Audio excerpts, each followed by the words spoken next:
schools. And, you know, I think they have had an exceptional foundation for heading off into the world. And I feel so grateful for that, because we just kind of ended up here through dumb luck to some extent.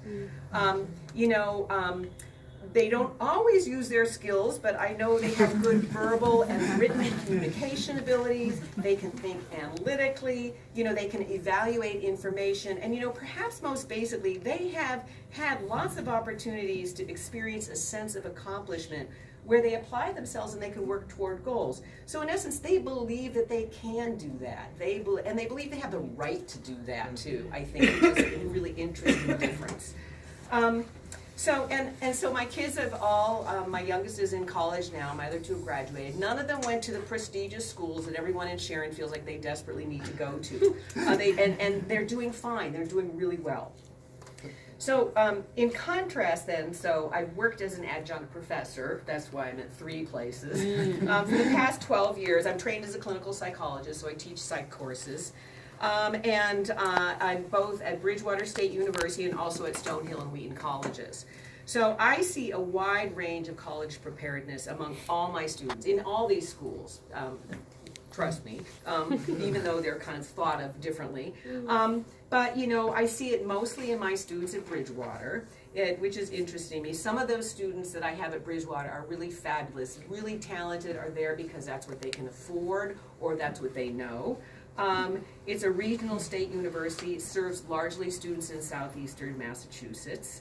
And a lot of those students are first generation. It's their first opportunity to go to school, and they are just grateful to be there.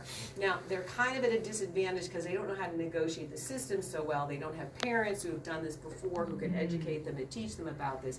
So a lot of schools just generally focus on first generation. College students are kind of a separate a group that is often you know, needs extra support.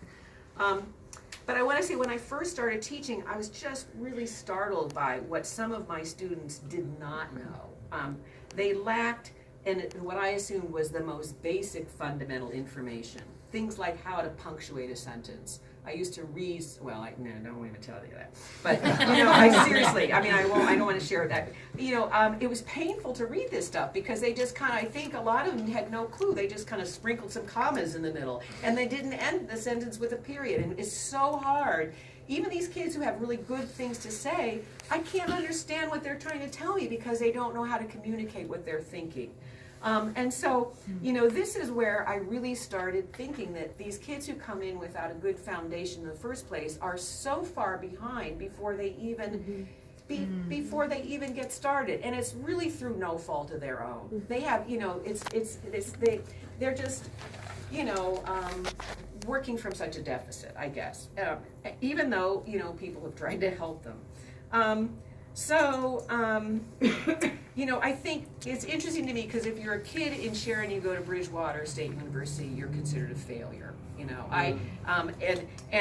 you know, again, it's in such striking contrast. I mean, we are such a community of privilege, even though I think we work really hard. We're always worried that our school is not going to get enough funding and not get enough support. We need a new school building, and I mean, I'm not exactly sure what I can even say about that, except that I think that we need to look a little more broadly. We need to look beyond ourselves and realize, as Michaela was indicating, that, you know, good public education is not only about our own children. It's really about the larger world in which we live, and giving kids the skills that they can go out and have productive, satisfying work, and make a contribution to the society. And maybe I will just stop there at that. Yeah. So that's my Raise money for BIC and Sharon Interfaith. So if you want to buy one, they're $20, and a third of it goes to BIC. And now is the time. Just please get coffee, drinks, refreshments. Please just mill around and come talk to anyone with a blue shirt. Thank you. I want to be involved, and I think there's also. There's these sheets too, if you want to sign up for specific things, like you'll be able to go October 10th or I can pass them, should I pass them out? Yeah, why don't you pass around? Can I just, these are just really, if you're interested in, you can, there are different levels of commitment here. If you just want more information and nothing else, feel free to check the box. We try to make it easy. If you'd like to become a part of Sharing Interfaith Action,